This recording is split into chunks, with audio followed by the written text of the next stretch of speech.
Assalamualaikum warahmatullahi wabarakatuh. Halo semuanya, berjumpa lagi nih di Podcast Siva. Nah, sobat-sobat semuanya, kali ini Siva kedatangan narasumber, tapi bedanya tidak seperti yang sebelum-sebelumnya. Nah, kali ini spesial banget nih sobat-sobat semuanya. Nah, kali ini kita akan kedatangan narasumber seorang ustadz. Dan temanya itu adalah perjalanan seorang santri pondok pesantren Sidogiri. Nah, bagaimana ceritanya? Langsung saja kita simak bersama-sama. Baik, Assalamualaikum Ustadz. Waalaikumsalam warahmatullahi taala wabarakatuh. Baik, di sini saya mengundang Ustadz untuk sharing-sharing aja. Jadi kita relax aja Ustadz ya, gak usah kita terlalu menonton banget. Nah, di sini Ustadz, supaya penonton semuanya pada tahu, tolong diceritakan biodata tentang diri Ustadz, dari mulai nama Ustadznya siapa, kemudian tempat tanggal lahirnya Ustadz di mana, dan juga pendidikannya Ustadz dari SD, SMP, SMA-nya itu di mana. Dipersilakan Ustadz. Nama saya Muhammad Kasirun Nur, lahir di Bangkalan bulan Agustus 1965. Masalah pendidikan dari SD, memang keinginannya saya itu melanjutkan studi ke pondok pesantren Sidogiri. Itu yang diinginkan sejak dari SD. Berarti dari SD itu emang umum ya Ustadz ya? Sekolah di umum. Kemudian SMP-nya Sanang ya? Bukan, langsung ke Pondok pesantren Sidogiri. Sampai lulus MAN? Sampai dulu itu masih belum ada aliyah itu. Ya ada, cuman pemula-pemula saja itu. Kan dulu tuh Sidogiri itu habis kelas 6 lalu menginjak lagi ke kelas 3 Senawiyah. Kemudian 1 tahun lagi sekolah untuk kakak senior saya gitu, baru berangkat tugas gitu. Untuk zamannya, makanya sama Kia itu dijadikan di Rofel tadi yang 1 tahun itu dimasukkan yang 3 tahun itu. Jadi sehingga dari kelas 6 sampai kelas 3 Senawiyah itu. Jadi pelajaran-pelajaran yang tadi yang 1 tahun sampai Senawiyah itu dijadikan satu ke Senawiyah itu. Baik Ustadz, di sini saya ada pertanyaan untuk Ustadz. Nah, Ustadz ini kan mondoknya di Sidogiri ya Ustadz ya. Nah, kenapa Ustadz ini harus memilih mondok dibandingkan untuk sekolah umum di sini? Karena kan kalau dilihat kalau sekolah umum di sini Ustadz bisa kumpul dengan keluarga seperti itu. Kalau Ustadz di pondok kan Ustadz mandiri semuanya. Kenapa Ustadz memilih mondok? Ya karena keinginan untuk memperdalam agama, sekalipun jauh-jauh dari orang tua. Tetap kita laksanakan dengan sabar dan tekun gitu. Tekun dan sabar. Oke, baik Ustadz, selanjutnya pertanyaannya yaitu yang memilih untuk mondok ini keinginan dari Ustadz sendiri atau dari orang tua, dorongan orang tua? Bukan, memang keluar dari hati nurani. Jadi orang tua itu tidak memaksa. Anaknya itu kan ada yang kuliah, ada yang ke STM. Jadi anak itu tidak dipaksa orang tua itu. Kemana keinginan anak itu selalu orang tua itu mengikutinya. Jadi kan saya itu dulu memang pondok sama orang tua itu didukung dan juga mengikuti jejak kakak dulu. Pondok Sidogiri 2 kakak yang pertama, yang kedua. Nah untuk selanjutnya adik saya itu kan kuliah di Unibang dulu, Unibang hingga jadi almarhum sekarang orang itu jadi wartawan Bangkalan dulu. Baik, Ustadz, di sini ada pertanyaan lagi, yaitu apa kegiatan yang dilakukan Ustadz saat mondok di Sidogi? Kegiatan mulai dari Ustadz bangun tidur sampai kembali ke tidur lagi. Ya kalau masalah kegiatan itu sangat padat, karena seorang kiai itu mendidik santri itu bukan hanya luarnya saja, digembleng itu bukan hanya luar saja, digembleng sampai ke dalam-dalamnya, yaitu bisa menjangkau kepada ilmu yang memang ilmu itu dipetik dari Quran dan hadis itu untuk memperdalam ke sana, sehingga siang malam itu dari maghrib dari maghrib dulu itu sudah diterap mengaji belajar Quran. Bagi yang kelas 5 ke bawah itu Quran, memperdalam Al-Quran itu. Setelah yang lulus Al-Quran itu baru ke masjid, rutin itu tiap maghrib sampai isya itu sholawat istighfar sama sholawat itu yang ditekankan sama kiai yang itu. Habis maghrib itu belajar ngaji, habis itu pulang santri itu kan pulang makan terus jam 9 itu ada jam belajar sampai jam 10. Dan itu ada sebagian guru itu mengadakan musyawarah di antara yang murid-murid tadi itu, dimusyawarahkan hasil pelajaran tadi yang siangnya itu dimusyawarahkan lagi sampai jam 10, jam 11. Nah, kadang sampai jam 12. Jam 12 itu ada kegiatan lagi. Kegiatan namanya gerak batin daerah. Itu sampai jam 1. Jam 1, kemudian jam 1 kan sampai jam 2, itu jam kedua istirahat sampai mau menginjak subuh, dibangunkan lagi santri. Nah setelah salat subuh itu ada yang mengaji kitab kuning, ada yang sudah bisa nahwu shorof itu memandai kitab itu sampai subuh, ada yang memperdalam Al-Quran lagi. Setelah itu anak-anak itu kan sampai situ langsung ke mana itu, ada yang belanja ke pasar tuh, masak-masak itu. Setelah itu ada yang sekolah pagi, ada sekolah pagi, ada yang sekolah sehabis zuhur itu.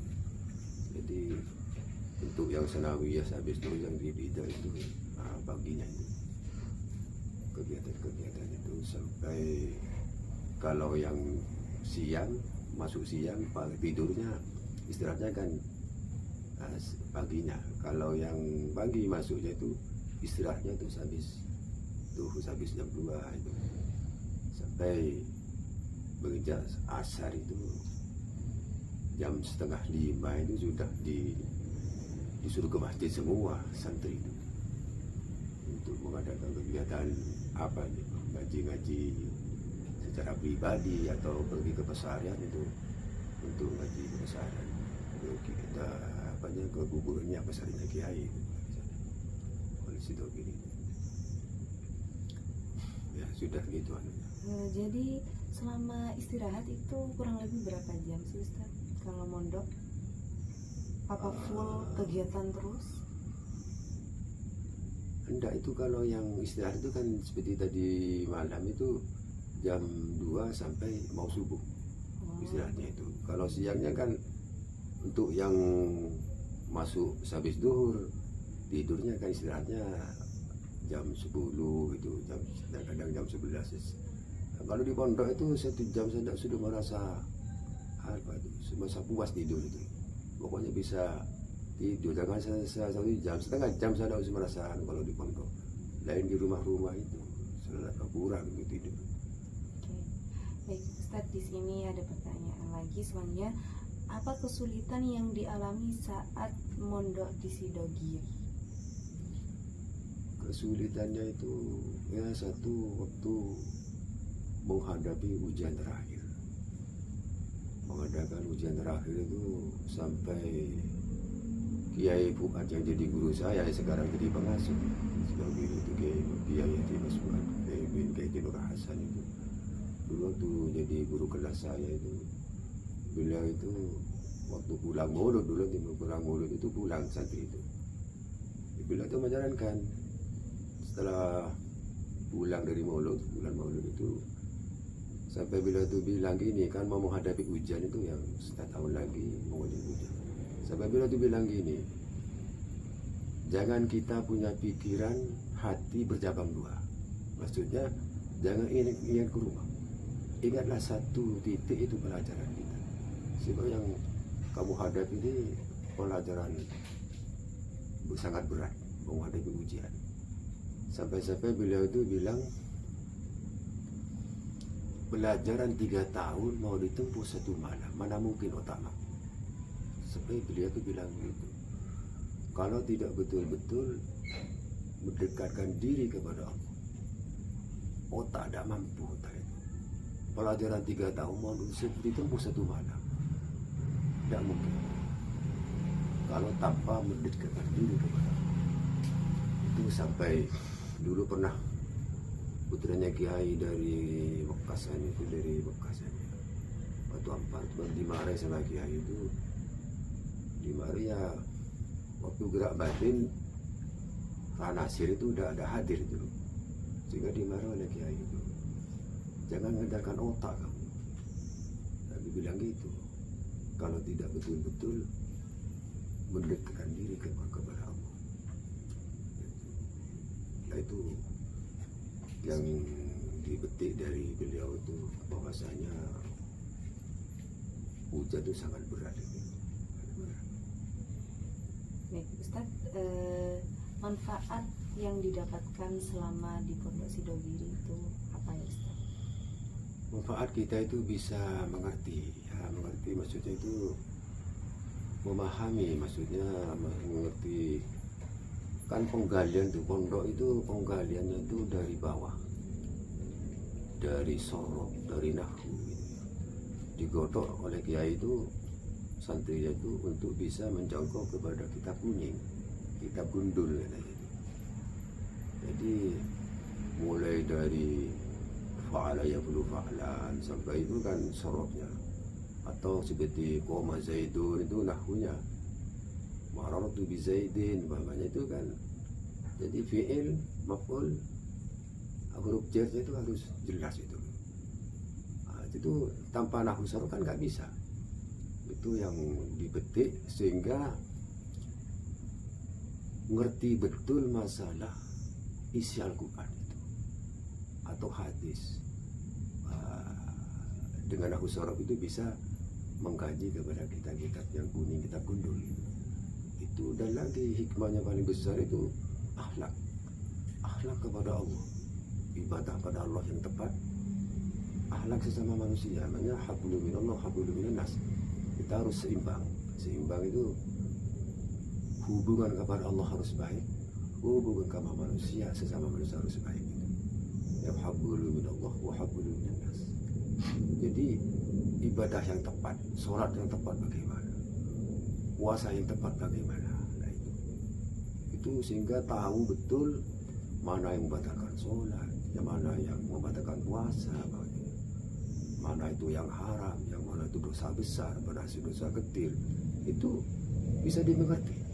Itu hikmah godokan kiai itu luar biasa. Jadi dari dasar bawah sampai ke atas itu, sehingga bisa mengerti betul. Jadi sampai saya itu terharu, maksudnya kagum kepada ulama-ulama Sidogiri yang menata kitab itu sehingga bisa menjangkau ke sana untuk bisa ngerti, sehingga buahnya itu kan akhlaknya itu tadi, akhlak kepada Allah dengan baik, akhlak kepada manusia harus baik. kita menghadapi di mana saja tempat akhlak, kepada terutama kepada orang tua, guru-guru kita harus kita hormati yang mempelajari kita. Maka Sayyidina Ali sampai bilang dalam kata-kata Sayyidina Ali itu, ana abdu man alamani harfan wahidan, itu saya rela jadi budaknya seorang yang mengajar saya satu alif. Itu Sayyidina Ali mengatakan. Sayyidina Ali Rasulullah dibilang ana maniyatul ilmi wa ali babu, saya kota ilmunya, Sayyidina Ali pintu ilmunya. Itu sampai beliau itu bilang, yang saya rela jadi budak yang mengajar saya satu alif. Satu alif saja, satu alif, satu huruf itu rela jadi budaknya, jadi pembantunya gitu maksudnya. Tapi bilang gitu. Jadi banyak hikmah yang didapat dari Sidowi itu. Masalah ilmu agama itu apa itu ya, terutama akhlak itu, akhlak memang sampai Rasulullah itu dalam Al-Quran kan Allah berfirman itu, innama bu'ithu liutammima makarimal akhlak, sesungguhnya saya mengutus kamu Muhammad untuk menyempurnakan akhlak manusia, menyempurnakan akhlak, untuk menyempurnakan akhlak yang Allah sampai dari firman Allah itu ya, sampai ke bawahnya akhlak kepada Allah tadi, itu akhlak pada sesama manusia, kepada guru-guru kita, orang tua kita, itu harus punya akhlak yang baik. Jangan sampai itu akhlak kepada binatang saja punya akhlak. Punya kucing jangan banyak akhlak kepada hamba-hamba Allah, makhluk Allah juga itu kita harus hormati juga. Seperti membunuh apa itu binatang, jangan dibakar, maksiat itu kan akhlak, tidak boleh dibakar, itu menyakitkan kan gitu. Itu namanya akhlak kepada Allah, kepada manusia, bahkan kepada ciptanya Allah juga, pada binatang-binatang itu namanya akhlak. Baik, selanjutnya perubahan yang dirasakan Ustadz selama mondok di Sidoarjo ini apa aja sih Ustadz? Ya perubahan itu banyak sekali ya, maksudnya itu perubahan itu luar biasa. Kita bisa apa itu ya, merenung ciptanya Allah itu luar biasa.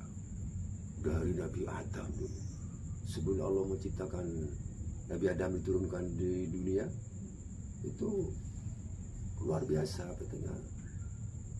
Pengetahuan bisa tahu itu ya, sampai kita besok dari apa yang menghadap apa itu kehidupan dari kecil itu bisa tahu semua, karena Quran hadis itu yang kita pegang, ijma qiyas. Kalau ulama NU itu kan Quran hadis ijma qiyas itu harus kita pelajari betul-betul sehingga bisa mengambil hikmah daripada apa itu intisari daripada Quran hadis itu, karena ilmu semua itu asal sumbernya memang dari Al-Quran semua. Makanya Rasulullah itu akhlaknya Al-Quran itu akhlak Rasulullah. Baik, pertanyaan terakhirnya ini Ustadz. Nah, Ustadz ini kan pernah menjadi guru tugas ya. Tolong ceritakan di mana saja tempat Ustadz mengajar, kemudian berapa tahun Ustadz mengajar, dan lebih tepatnya perjalanan Ustadz selama menjadi guru tugas itu bagaimana? Tolong diceritakan perjalanan Ustadz. Ya, sebelum melangkah ke guru tugas, saya itu dulu pernah dipesan oleh Kiai Fuad itu, yang sekarang jadi pengasuh Sidoarjo.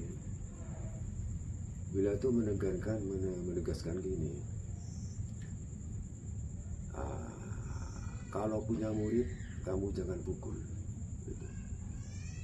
Hindarilah untuk pukul murid itu berdasarkan kepada ayat ini yang dipegang oleh beliau itu.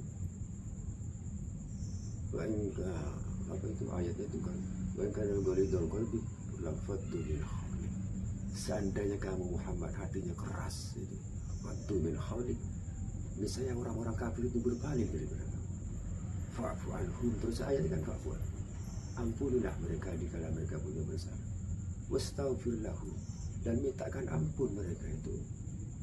Tengah malam kamu wastaghfir lahu, mintakan ampun mereka. Wasyawiruhum fil amr. Jangan lupa musyawarah dalam segala hal. Itu ayat itu luar biasa. Seandainya hatinya kamu itu keras, ini seorang kafir itu tidak akan masuk Islam, berpaling dari agama. Karena hatinya kamu lemah lembut, sekalipun dilempar, dicerca gitu. Tapi Rasulullah tetap sabar. Rasulullah tetap sabar. Malah didoakan Rasulullah, ya Allah, mudah-mudahan orang yang menyakiti saya mendapatkan hidayah. Terbukti yang pernah membunuh pamannya Rasulullah, Wahsy namanya itu, masuk Islam. Hindun yang pernah menggigit hatinya pamannya waktu perang Uhud, digigit sama Hindun, masuk Islam juga. Banyak dari orang, sampai Khalid bin Walid jadi pimpin orang kafir waktu perang Uhud. Orang Islam itu kalah, itu masuk Islam juga. Khalid bin jadi pimpin orang kafir. Sampai waktu jadi pemimpinnya waktu itu, presidennya Sayyidina Umar, jadi jenderalnya itu waktu itu Khalid bin Walid dipecat. Karena kalau menghadapi beliau Khalid bin Walid itu banyak yang mati orang-orang kafir. Sampai Khalid bin Walid bilang kepada Umar bin As itu, yang tidak apa-apa sampaikan ke Sayyidina Umar, saya bukan berperang karena Sayyidina Umar, saya nak berperang karena Allah. Nah itu apa itu ya yang banyak dipetik dari semua sejarah-sejarah Rasulullah itu, terutama akhlaknya beliau. Dan guru tugas itu, saya dulu waktu pertama kali tugas itu di Bondowoso, di nama desanya itu Wonosari Pasarrejo, Bondowoso. Itu pondok pesantren Kiai Haji Muhammad Toha, yang pengasuhnya itu Kiai Muhammad Toha. Beliau itu pernah mondok Sidogiri, juga pernah mondok di GSN Subagus. Pernah beliau itu waktu saya berada tugas di Bondowoso itu, Kiai Toha itu mengadakan hafalan Quran sebanyak 41 orang, diundang semua sama Kiai, dan diundang juga waktu itu GSN Subagus, gurunya, Kiainya diundang sama Kiai Toha. Di tengah-tengah ceramahnya Kiai As'ad itu bilang tuh dawuhnya gini, Toha ini mengundang orang 41 penghafal Quran. Ini sebenarnya ingin alaman ini, ingin dialam oleh orang ini. Itu seorang waliullah tahu isi hatinya Kiai Toha. Makanya seorang pada sama-sama kiai penghafal Quran ini kan karena ingin dipuja oleh manusia, oleh orang-orang.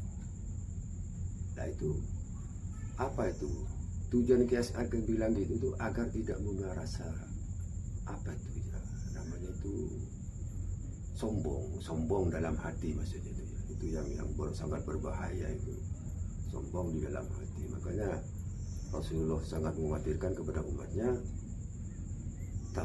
tafakhur itu apa itu sombong di dalam punya jiwa, apa itu angga, kata Madura itu angga katanya. Itu jangan sampai punya itu sangat berbahaya. Makanya ditakuti oleh Rasulullah, umatku yang paling saya takut itu sombong, kibir di dalam hati. Sombong di dalam hati itu daunnya kasar itu bisa diambil petik pelajaran untuk kita semua, bahwasanya jangan sampai punya hati itu. Cuma satu saja yang punya sifat itu, sombong. Itu Allah itu yang punya takabir. Ya, dalam Asmaul Husna itu kan, ya wa takabir. Maha sombong. Menciptakan alam, langit bumi kan Allah semuanya, maha sombong. Jadi untuk makhluknya itu memang musuhnya Allah kalau takabur. Itu yang di Bondowoso itu peristiwa itu. Waktu itu ngajar setengah tahun saya di sana itu kena musibah itu cuma musibah, namanya musibah. waktu itu kena guna-guna, ibaratnya kena orang sekarang itu kena guna-guna. Setelah itu pulang ke Madura, saya ke rumah itu diobati sama dokter itu tidak ada penyakit. Lalu ada seorang guru ngaji saya itu Muhammad Ibrahim bin Ishaq, itu guru ngaji saya dulu waktu belum mondok itu, datang sebulan ke rumah, nanyakan pada orang tua saya, Pak Haji, ini putranya datang. Oh ya, datang dari Bondowoso. Ini datang sakit, oh ya. Dan itu sama guru saya itu diambilkan air, disuruh minum air itu. Nanti keluar apa-apa jangan terkejut. Minum sore, pagi itu keluar. Dari kepala itu keluar apa itu ya, seperti apa namanya orang perempuan itu kutu.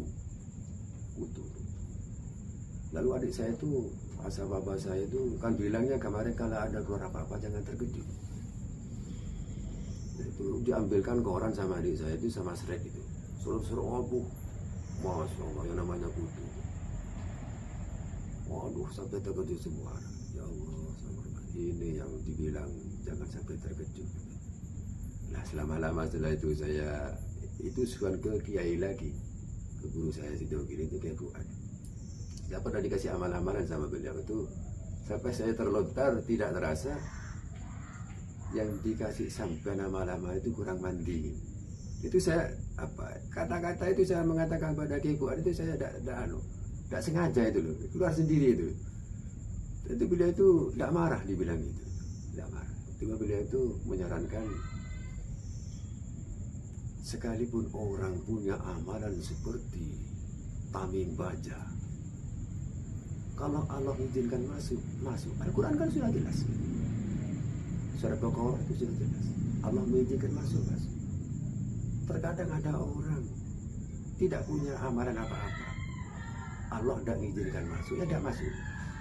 Nah, itu untuk pelajaran terutama kepada saya sendiri itu, bahwasanya semua apa-apa itu Bismillahirrahmanirrahim, tidak bisa membahayakan semua yang di bumi kecuali dengan izin Allah.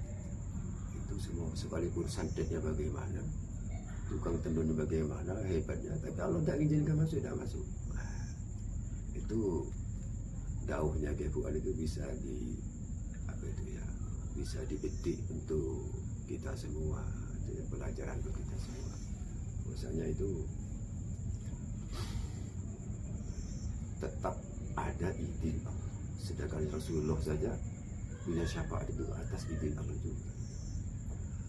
Setelah itu pulang dari rumah ke Bondowoso lagi, saya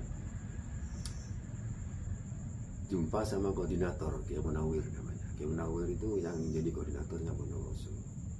Sampai ditegur saya, kok lama pulangnya itu? Kiai saya tuh kena gini saya ceritakan. Oh, kamu seperti saya kamu. Saya dulu pernah diambil mantu sama Kiai Sidogiri itu ya. Di tengah jalan mau berangkat manten dari Bondowoso itu, seperti mau berak terus itu. Tapi tidak keluar itu. Setelah mau sampai Sidogiri di sana itu, mau pelaminan, duduk di pelaminan itu tidak bisa karena ingin itu berak terus gitu. Setelah itu besoknya ada orang yang ngasih tahu, mari ke Kiai, sampai ikut saya ke Jember. Lalu Kiai itu ikut juga ke Jember, diobati sama orang yang ahli itu. Tahu-tahu dari duburnya itu ya keluar apa? Ya keluar seperti orang cuman katanya rambut dua sekilan itu. Jadi nggak sempat nikah ya Ustaz? Apa? Nggak sempat nikah. Iya, maksudnya nikah. Setelah itu mau duduk ke adiknya dulu yang nggak bisa maksudnya. Duduk sempat nikah. Nah itu setelah ke sana, setelah ke tukang obat di Jember itu, setelah keluar itu barang dari duburnya itu di apa itu ya? Apa itu ya? Jadi di lu ya apa ya, berber kata Madura itu, di berber katanya itu. Tahu-tahu iya, tahu-tahu itu ada tulangnya ayam banyak itu. Loh, masuk dari mana itu kata aku. Seorang kiai yang ahli tahajud, ahli Senin Kemis itu puasanya dari Sidogiri sampai beliau mondok Sidogiri dulu 20 tahun mondoknya, sampai beliau punya putra. Itu kalau Allah izinkan masuk seorang, jangankan seorang kiai, apalagi seorang ustadznya ini, seorang kiai kok ulama besar ini masuk sih. Kalau Allah izinkan, ya betul nyambung tadi daunnya kayak Fuad tadi.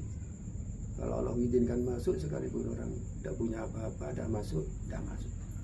Punya tameng segede baja, kali dia masuk. Nah itu ayat Al-Quran itu, Surah Al-Baqarah itu. Nabi ini sejak Nabi Sulaiman dulu, Nabi Sulaiman yang jadinya Nabi Sulaiman sama Nabi Musa itu yang banyak kejadian masalah sihir itu sudah Quran semua masuk pada semua. Itu saya itu habis dari Bondowoso saya pulang karena setiap Ramadan sejak saya di pondok itu tidak pernah saya pulang ke rumah, cuma mungkin satu dua kali mungkin saya. Selebihnya itu saya mondoknya atau kan 7 tahun sama tugasnya itu sampai 12 tahun. Itu setelah puasa di Sidogiri, saya ada seorang kawan menganjurkan saya pergi ke koordinator yang di Sidogiri itu. Ini ada pengambilan guru tugas di Bali, siapa yang mau ke Bali katanya. Itu kawan saya yang dari Sampang itu menyarankan, coba kamu saja katanya. Kalau kamu masih ingin mau tugas lagi. Dan lagi kalau ini penugasan 2 ada di Kiai Sirot, Pesuruan juga, Buten, ada di Bali, 2 pilihan ini. Sehingga saya sama kawan saya itu disuruh milih ke Bali saja kamu itu biar pengalaman katanya. Apa pengalaman? Saya habis berunding sama kawan itu saya ngajukan ke koordinatornya, ya saya mau Pak Abdurrahman, Ki Abdurrahman itu ya jadi koordinator. Saya mau. Lah itu saya malahan diberikan di sini di kecamatan madrasah, jadi kecamatan. Karena terlalu jauhnya 7 kilo dari ngajar madrasah ke tempatnya itu 12 kilo. Kemudian satunya adiknya itu 7 kilo. Jadi saya diminta tuan rumah itu minta kepada koordinator yang di Bali itu, kepada Ustaz Mukhlis sama Ustaz Abdul Jalil, itu disuruh, kalau gini gimana Ustaz ini saya ambil untuk ngajar menetap di rumah saya katanya Pak Rai itu yang jadi tuan rumah, Pak Rai. Jadi diizinkan sama Ustaz Mukhlis sama Ustaz Jalil, diizinkan di sana.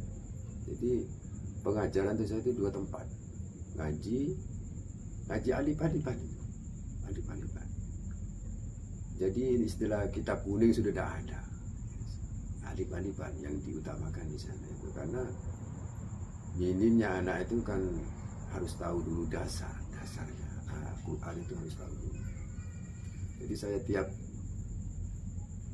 madrasah dari duhur sampai sholat setelah asar itu, habis maghrib,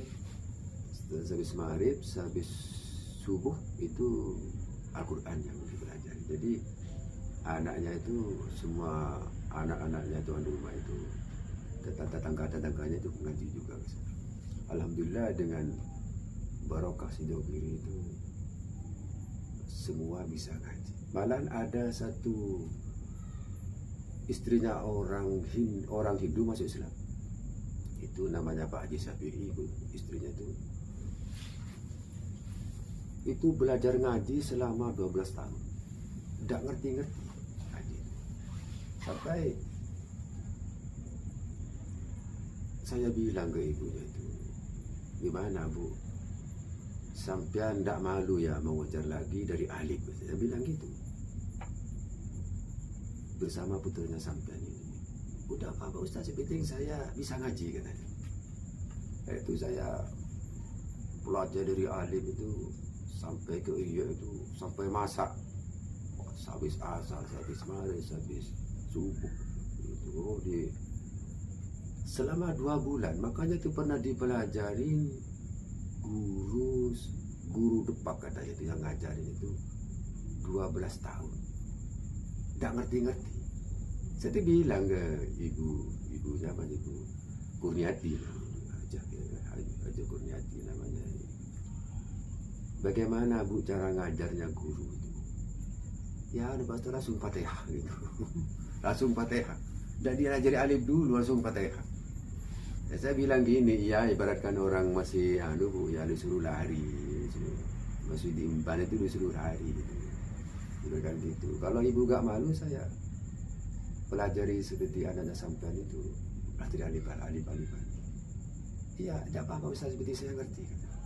Karena itu alhamdulillah selama 2 bulan ngajar, alhamdulillah dengan barokahnya Sidogiri itu bisa belajar sendiri, bisa jalan sendiri 2 bulan itu. Sampai saya metik dalam suatu ayat itu sampai menangis. Karena saya yang keluarkan ayat itu ibunya kan Hindu, saudaranya, ayahnya semua itu Hindu semua, cuma itu yang masuk Islam. Saya petik dari ayat itu, Bu ya kita sebagai anak, sekalipun lain agama tetap kita menghormat ibu, seorang ibu. Tapi ini Bu ya, itu sebatas di dunia Bu. Besok di akhirat tidak bisa jumpa sama ibu, karena non Islam tidak bisa. Selain Islam Allah tidak akan terima besok di akhirat. Itu bila itu ibu haji itu menangis, jadi sampai meneteskan air mata itu. Ya mungkin membayangkan bagaimana besok ingin jumpa orang tua di akhirat. Tidak mungkin kalau non Islam itu. Makanya dalam hadis-hadis itu, selagi orang itu punya iman, satu beratnya bilis semut yang paling kecil, darah itu, masih punya iman, masih ada harapan ke surga. Percaya kepada Allah, kepada Nabi Muhammad, itu masih ada harapan ke surga, sekalipun terakhir sendiri. Tapi kalau ini sudah tidak percaya kepada Allah, para nabi, ya sudah ada harapan, tidak ada harapan. Abadal abidin ke neraka jahanam tepatnya. Neraka jahanam. Makanya apa itu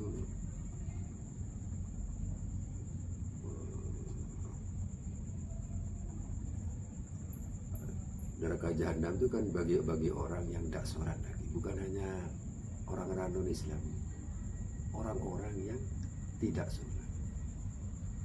Besok kan ditanya dalam neraka, masalakakum fi sakor, itu apa yang menyebabkan kamu itu masuk neraka sakor? Jawabnya dijawab sendiri, lam lakum minal musallin, saya tidak sholat. Ya di sini katakannya kamu. Saya lihat di Komus Marbawi itu ya, yang dikatakan neraka sakor itu aywadun fi nari jahannam, jurang di dalam api neraka, dari jahanam, jurangnya lagi. Itu enggak, jangan sampai kita itu meremehkan masalah sholat. Karena awal ma yahsabu dalam hadis itu, untuk yaumul kiamat itu mas as-shalah. Pertama kali yang dihisab besok di hari kiamat itu, pertama kali sholat. Bukan apa, bukan dunia, bukan cantiknya, bukan gantengnya, bukan. Sholatnya pertama kali yang bisa. Jika sholatnya baik, maka baik semua. Kalau sudah sholatnya rusak semuanya. Seperti dalam hadis itu kan, di dalam manusia itu kan ada segumpal darah. Kalau segumpal darah itu hadis arba'in Nawawi itu ada. Kalau dalam satu gumpal darah itu baik semuanya. Tapi segumpal darah itu jelek semua. Ala wahyal qalb. Itulah namanya hati. Kalau hati baik, baik semua. Kalau hati jelek, sudah hancur semuanya. Jelek semua. Seperti sholat, kalau sholatnya baik akan baik kesemua. Kalau sholatnya rusak sudah rusak. Itu orang tergantung baru metal itu sholat. Makanya tujuan nyari ilmu dulu untuk saat itu mengerti betul, terutama masalah sholat ini. Dari Fatihah sampai assalamualaikum, takbir sampai assalamualaikum itu harus, kalau bisa harus bisa ngerti sama artinya. Jadi nikmat sholat itu. Sholat itu nikmat. Kalau dari Fatihah sampai ayat akhir tahu arti satu persatu, bisa merasakan nikmatnya sholat luar biasa. Saya waktu di Sidogiri dulu sholat itu sama Kiai Nawawi, Kiai Mas Salim itu yang imami, Kiai Nawawi yang jadi makmum. Saya berdekatan sama Kiai Nawawi sehingga tahu betul cara sholat masbuk muwafiq itu, tahu betul saya dengan Kiai Nawawi. Kumpul dulu, anak-anak itu kan sungkan tuh kumpul sama Kiai, sungkan, tapi saya tidak ingin tahu. Jadi antara kitab yang dipelajari itu saya ingin tahu bagaimana pengetarapannya Kiai, cara sholat yang benar. Artinya terutama masbuk bin muwafiq. Itu yang masyarakat banyak tidak tahu masalah masbuk muwafiq. Bisa membaca kitab kuning, bisa. Tapi praktiknya bagaimana? Praktiknya yang benar itu bagaimana? Yang banyak tahu baca kitab, tapi praktiknya bagaimana? Praktiknya masbuk muwafiq itu banyak tidak ngerti masalah. Tidak ngerti. Kalau tidak betul, ya alhamdulillah waktu saya itu ke sana itu, waktu saya kumpul sama Kiai Nawawi itu, baru ngerti antara kitab dan pengetarapannya itu kumpul. Alhamdulillah. Tidak seindah ibadah waktu saya mondok di situ. Sholat itu tidak pernah seindah, senikmat waktu kumpul sama Kiai.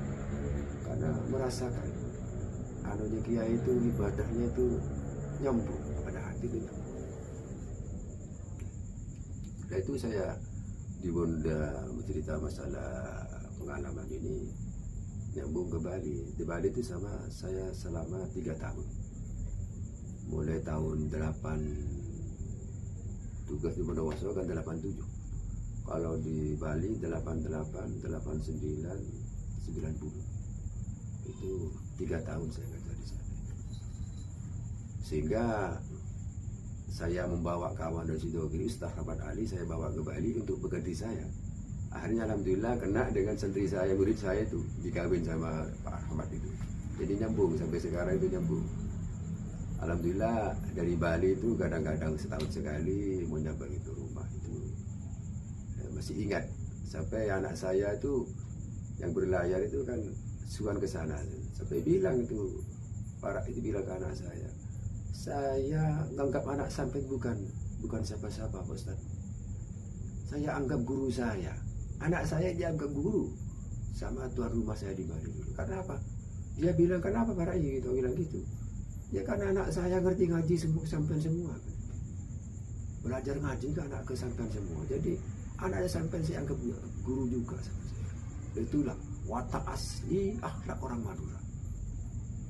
Sekalipun berada di Bali berpuluh tahun, tapi akhlak Maduranya masih dipakai. Sekalipun anaknya sampean, Ustaz, saya tetap anggap guru ke anaknya sampean. Tapi di langit. Nah, itu habis dari Bali itu kan apa itu lama. Jadi waktu itu saya usia 25 tahun, masih menunggu calon istri itu masih umur berapa, 15 mungkin waktu itu 15. Nah itu menunggu sampai 17 katanya. Nah itu dulu peraturan dulu gitu. Jadi waktu menunggu 2 tahun ini saya ke Suwanaholi mengaji Yasin 41 kali dari jam 7 sampai ikut duhur itu nyampe, ikut salat jamaah duhur juga dari jam 7. mengaji 41 Yasin itu duduk satu dudukan itu. Nah itu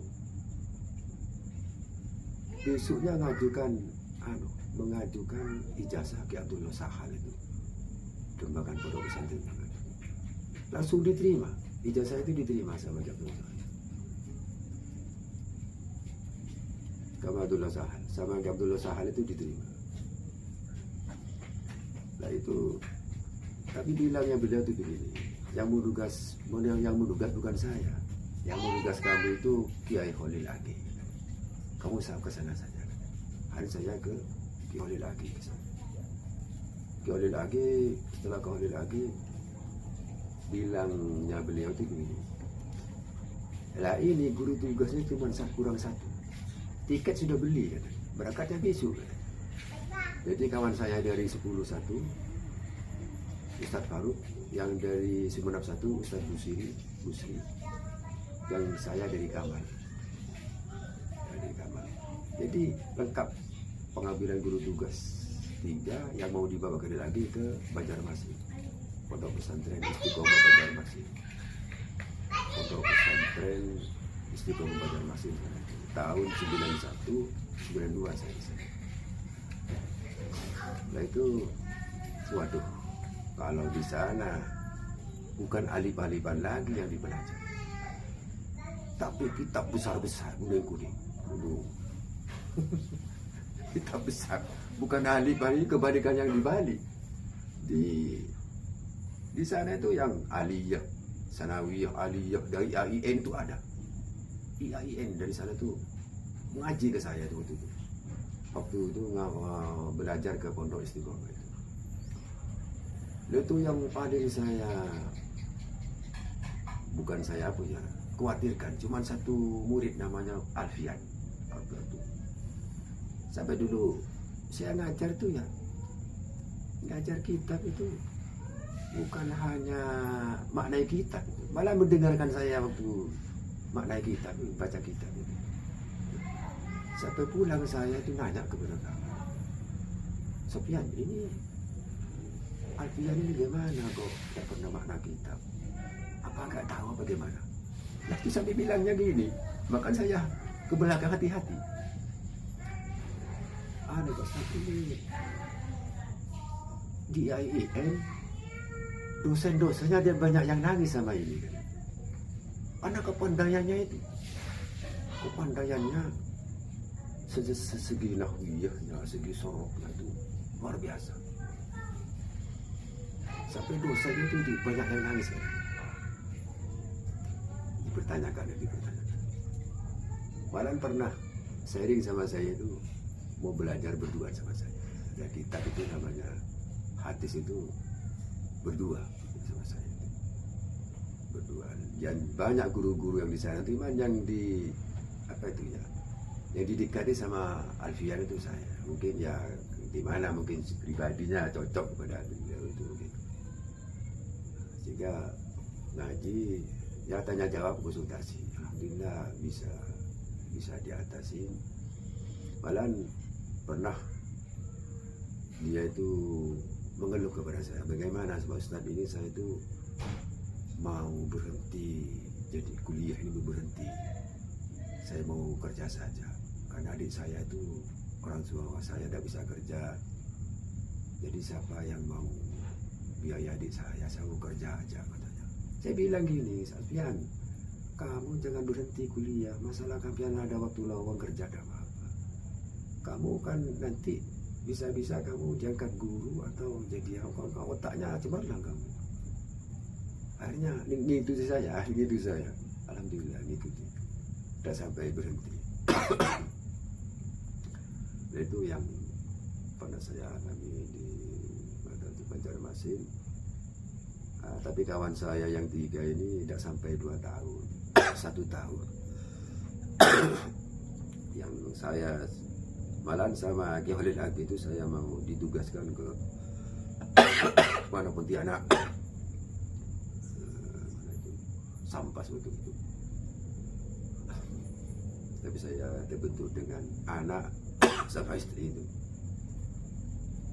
Kalau Alfian ini pernah buat pertanyaan yang buat Ustadz nangis enggak? Bukan pertanyaan itu.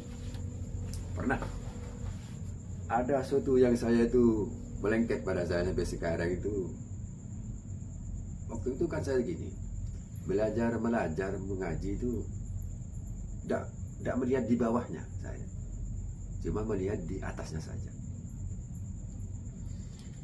Apa perdananya gini Ustaz? Bertanya, kenapa dikatakan apa itu binti Rasulillah? Kok lo binta Rasulillah? Kok binti? Nah, saya itu bilang gini. Saya itu bilang gini, ya kalau perempuan itu kan guyon setengah guyon, cuma dia nahu sorok, pakai nahu sorok. Binti kalau orang perempuan itu kan di bawah gitu loh. Laki-laki di atas kan gitu. Itu kalau bintah pakai tak. Kalau binti itu orang perempuan binti Rasulullah. Anak perempuannya Rasulullah kan gitu. Lalu Alfian itu bilang gini, Ustaz coba lihat di bawahnya. Saya lihat, aduh, ya terima kasih itu bilang gitu. Saya lihat itu pernah satu kali itu.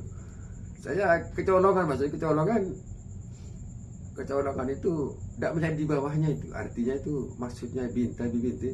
Sampai Alfian itu bilang gini, lihat Ustaz coba lihat di bawahnya kata. Kenapa saya? Oh iya, betul kamu. Itu menyadari memang satu kali itu memang. Makan ceroboh bukan apa namanya itu ya. Namanya manusia itu ada sempurna, pasti ada kekeliruannya. Ya saya bilang terima kasih gitu. Namanya sharing gitu. Apa itu? Cuman berdua loh gitu. Memang terpandai CIN di Banjarmasin itu kena Alfian itu. Ya mungkin ya ini dari Sidogiri ya dari Bangkalan, tugasan dari Bangkalan itu bukan dari Sidogiri, saya atas nama Bangkalan. Tugasnya dari Kiholil Agi dulu. Ya sekarang yang jadi sesepuh Bangkalan seperti Ira Imam itu jadi putra dari Kiholil Agi itu, yang jadi putranya di dokter kulit gitu katanya. Itu yang apa itu yang dialami semasa dari SD sampai berkeluarga gitu. Berarti di 3 tempat saja. 3 tempat ya, di Bondowoso 1 tahun, di Bali 3 tahun, di Banjarmasin 2 tahun. Ya cuman yang banyak berkesan itu saya itu waktu di Bali. Merasa berhasil, maksudnya berhasil bukan tidak berhasil semua, berhasil maksudnya bisa ngajar alif-alifan itu yang suatu keistimewaan. Itu makanya dikatakan kalau orang Madura bilang itu namanya guru tulang. Kata orang Madura itu alif-alifan itu namanya guru tulang. Yang orang Madura itu kalau guru tulang itu sampai ludahnya katanya cek lengkai gitu. Itu dari berhati-hatinya orang Madura dulu, utama dulu yang orang Madura dulu. Sekarang lah banyak ini kecampuran. Ya mudah-mudahan nanti bisa kembali kepada akhlak-akhlak orang-orang yang sesepuh dulu, tidak apa itu terpengaruh dengan adanya modern, adanya zaman yang semakin lama ini kan. Rasulullah itu pernah bilang dalam hadisnya itu khairukum qarni gitu. Paling baiknya masa itu masa saya kan. Rasulullah khairukum qarni, sapi-api sira kabeh ke qarni, zamanku. Sebaik-baiknya zamannya kamu itu masa saya, masa Rasulullah. Kalau Rasulullah disuruh perang kan perang, tak takut mati. Malah senang mati daripada hidup karena jaminannya surga. Khairukum qarni. Terus sekarang ini terus korni keberapa? Dari Kiai Muslim yang orang kita, dari sahabat-sahabat sampai tabi'in sampai ke imam-imam sampai sekarang berapa ribu tahun sekarang sampai tidak ada tambah baik zaman ini, bukan apanya manusianya itu tambah iman itu terkikis ke belakang. Makanya harus kuampusakum ayat kuampusakum alaikum naro itu kan jagalah dirimu dan keluargamu. Naro dari api neraka. pesan ayat Quran kepada Allah, ku anfusakum wa ahlikum nar. Dijagalah dirimu, wa ahlikum dan keluarga kamu, naro dari api neraka. Jadi pertama kali perbaiki diri dulu, kemudian keluarga dari api neraka. Tidak usah ke orang dulu, penting keluar diri dulu, perbaiki, lalu ke anak istri. Berarti diri sendiri dan badan memperai orang lain, diri pertahanan diri yang baik kepada orang. Itu makanya ku anfusakum, dirimu, wahlikum nar, sampai masuk ke dalam neraka. Betul-betul ya apa itu menjaga sebagai terutama generasi muda yang akan datang ini. Ya sekalipun kita melangkah ke perguruan mana-mana saja, cuman agama yang kita lupakan. Sedikit banyak sekarang pengajian dari ini masa itu ada waktu ngikuti saja biar ada penambahan iman maksudnya. Ya sekalipun dulu saya di Pondok Sidogiri itu kan ada matematikanya, ada IPS, ada IPA-nya, ada semua pelajaran itu. Jadi makanya saya dulu waktu ijazah dari Sidogiri itu kan diterima di Batu Poro. Diterima, jadi pegawai negeri diterima dulu. Cuma orang tua saya tidak ngasih. Mertua saya yang nyuruh untuk jadi pegawai negeri dulu di Batu Poro. Tapi orang tua saya waktu tidak ngasih waktu itu. Tapi makanya saya tetap milih orang tua. Ya sama-sama orang tua, cuman kalau memilih tetap milih orang tua sendiri, orang tua kandung. Dalam Al-Quran surat Luqman itu kan, washkuruli wali-walidayya, bersyukurlah kamu kepadaku, kata Allah, wali-walidayya, kedua orang tua. Kan kata-kata wali-walidayya itu kan musyawar lain. Wali-walidayya itu orang tua dua, musyawar mertua. Nah itu dalam Al-Quran itu kan waskuruli wali-walidayya, surat Luqman itu. Bersyukurlah kamu kepadaku, kepada Allah yang ngasih kamu mata, hidung, telinga, bisa jalan, kamu bisa bernapas, itu Allah yang ngasih semua. Rambut bisa cantik apa itu Allah yang ngasih. Syukurlah kamu kepadaku, wali-walidayya, kedua orang dan kepada kedua orang tua. Jadi waktu itu saya pemilihan orang tua atau mertua waktu itu. Tetap saya memilih orang tua. Jadi tidak sampai saya jadi pegawai negeri, memilih orang tua sendiri. Karena apa? Takut efeknya yang berbahaya. Karena dalam Al-Quran itu bukan musyawara kan bahasa Arab yang mertua itu musyawara. Wali-walidayya orang tua dua lain. Al-Quran itu kan berbuatlah kepada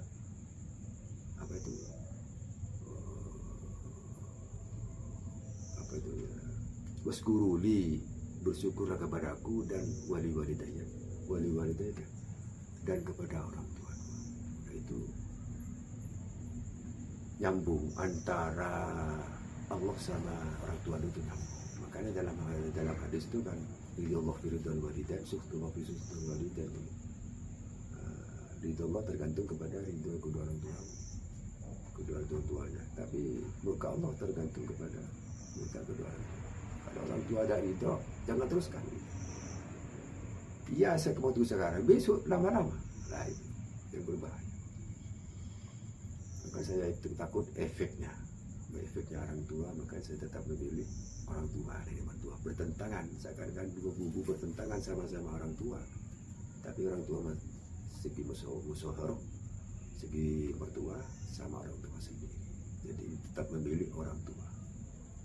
Memang orang tua itu kan tiga, maksudnya ya orang tua sendiri, guru, mertua, itu masuk orang tua kita semua. Guru, mertua, orang tua, itu sama-sama orang tua kita.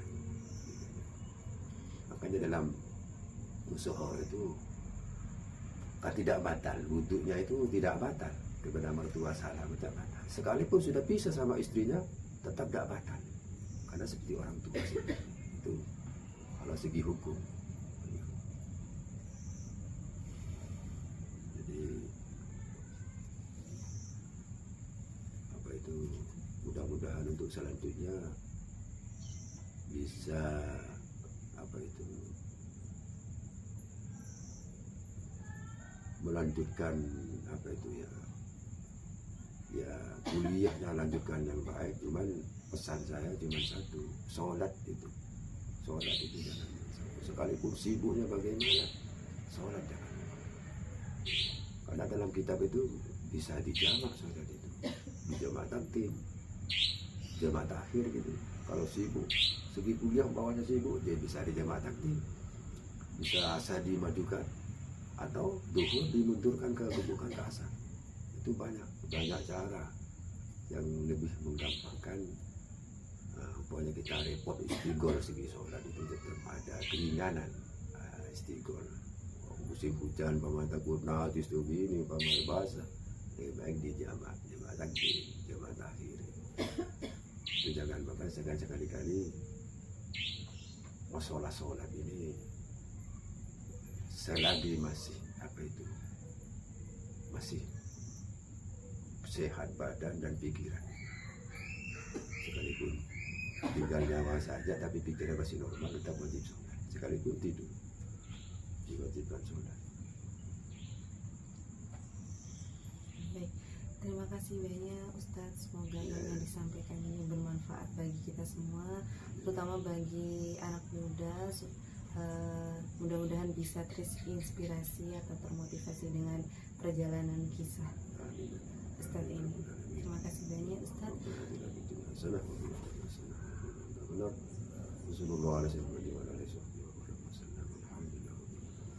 Nah, kurang lebihnya mohon maaf. Terima kasih. Wassalamualaikum warahmatullahi wabarakatuh. Waalaikumsalam.